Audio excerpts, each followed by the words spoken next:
কথা হচ্ছে বেকার কথাটা আল্লাহ কিন্তু কোথাও কোনো জায়গায় লিখে দেয় না যে বেকার, এই কথাটা আমরা বানাইছি, আমরা বানাইছি, কেউ বলে দেয় না যে বেকার। বেকার কেন হব আমরা?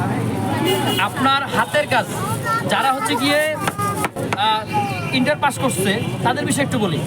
তারা হচ্ছে গিয়ে পড়াশোনার পাশাপাশি আমি বলবো যে ইন্টার পাস করার পরে একটা স্টুডেন্টের প্রথম কাজ হচ্ছে গিয়ে পড়াশোনার পাশাপাশি হাতে কোনো একটা কাজ শেখা, যে কোনো কাজ।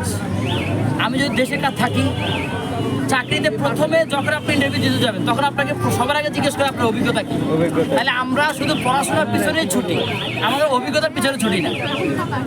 আমি যদি সারাদিনে যদি পড়াশোনার পিছনে যে 5 ঘন্টা সময় দিই, বাকি 2 ঘন্টা আমি অন্য কোথাও সময় দিই, একটা কাজ শিখি, একটা জায়গায় চাকরি করি, একটা জিনিস, একটা ব্যবসা করি, তাও তো বলতে পারবো যে একটা ভালো একটা জবে গেলে আমি এই জবে আসছি, এই কাজটা আমার জানা আছে। কীরকম জানা আছে? আমি প্র্যাকটিক্যালি আমি ওখানে ব্যবসা করে আসছি, সেটা আমার জানা আছে, বলতে পারবে না। আমার অভিজ্ঞতা আছে, এত বছরের অভিজ্ঞতা আছে। আমি ইন্টারমিডিয়েট থেকে শুরু করে যখন আমার গ্র্যাজুয়েশন কমপ্লিট হবে, গ্র্যাজুয়েশন কমপ্লিট হতে 4 বছর, অলমোস্ট 5 বছর লেগে যায় কারো।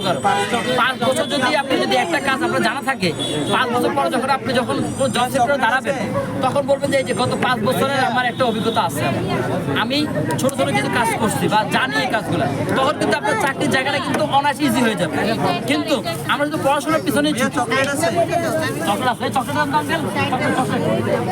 আমরা শুধু পড়াশোনার পেছনে ছুটি না, এখন বর্তমানে পড়াশোনা তো ইম্পর্টেন্ট, লাগবেই, মাস্ট লাগবে, পড়াশোনা মাস্ট লাগবে। তবে পড়াশোনার পাশাপাশি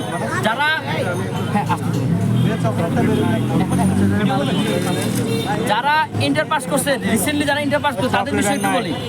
যেহেতু আগামী 5 বছর আপনাদের হাতে সময় আছে গ্র্যাজুয়েশন কমপ্লিট করার পরে আপনাদের যখন চাকরি সেক্টরে দাঁড়াবেন তখন আপনাদের কাছে চাইবে কি? প্রথম চাইবে আপনার অভিজ্ঞতা, আপনার কোনো অভিজ্ঞতা আছে কিনা।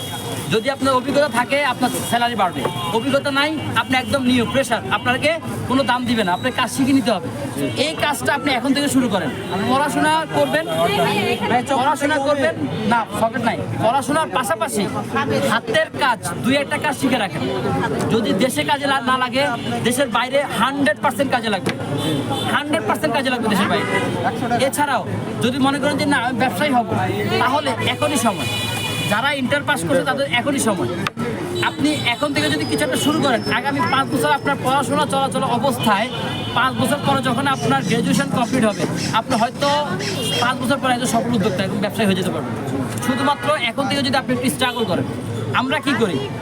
আমরা করি কি, প্রথম 2 বছর তো honours first year, second year 2 বছর তো হচ্ছে গিয়ে আমাদের মজার চলে যায়, বাকি 2 বছর হচ্ছে আমরা সিরিয়াস, লাইফ নিয়ে খুব সিরিয়াস একদম। আর যখন হচ্ছে কি আমরা গ্র্যাজুয়েশন কমপ্লিট করি, যাদের রেজাল্ট একটু খারাপ হয় তারা তো মানে পুরো হতাশ, কি করলাম, এত বছর কি করলাম, বাবা আমার টাকাও নষ্ট হইলো, আমার পুরো বছর 5টা বছরও নষ্ট হইলো, এই যে 15-16 বছর পড়াশোনা করে আসলাম, পুরো লাইফ শেষ, কিছুই হয় না। সো যারা ইন্টার পাস করে, মেট্রিক থেকে ইন্টার আমি বলি সবচেয়ে বেটার। আমার ছোটো ভাইরা যারা আছে ওদেরকে আমার যে ছোটো ভাই একটা আছে, ও হচ্ছে মেট্রিক পরীক্ষা দিবে আগামীতে, আমি ওর এখন থেকে ওকে একটা কাজ দিচ্ছি, ও শিখতেছে এটা হাতের কাজ, যে কোনো হাতের কাজ। কথা আছে না, পুরুষ মানুষের হাত থাকতে ভাতের অভাব হয় না, পুরুষ মানুষের যে পুরুষের হাত আছে তার ভাতের অভাব হয় না। এই কথাটা কিন্তু আসছে ওখান থেকেই যে আপনার যদি হাতের কাজ জানা থাকে তাহলে আপনার কখনো ভাতের অভাব হবে না, আপনি কখনো কারোর কাছে গিয়ে হাত পাততে হবে না। আপনার কাজটা জানা আছে, আপনি একটা ভালো পজিশনে যান, আপনার ওই কাজটা আপনি দেখান, আপনি ভালো একটা স্যালারি পাবেন দিন শেষে। কিন্তু আপনার কাজ জানা নাই, আপনি গেলে, আমাদের তো বেসিক্যালি আমি বলি আমাদের রেস্টুরেন্ট আছে, কথা বুঝছেন তো, যখন আমরা স্টাফ বাছাই করি তখন যদি কেউ আসে যদি বলে যে ভাইয়া আমার চাকরি লাগবে, তখন আমরা আগে জিজ্ঞেস করি ভাইয়া তুমি কি কাজ জানো, রেস্টুরেন্টের কোন কাজটা তোমার জানা আছে। হ্যাঁ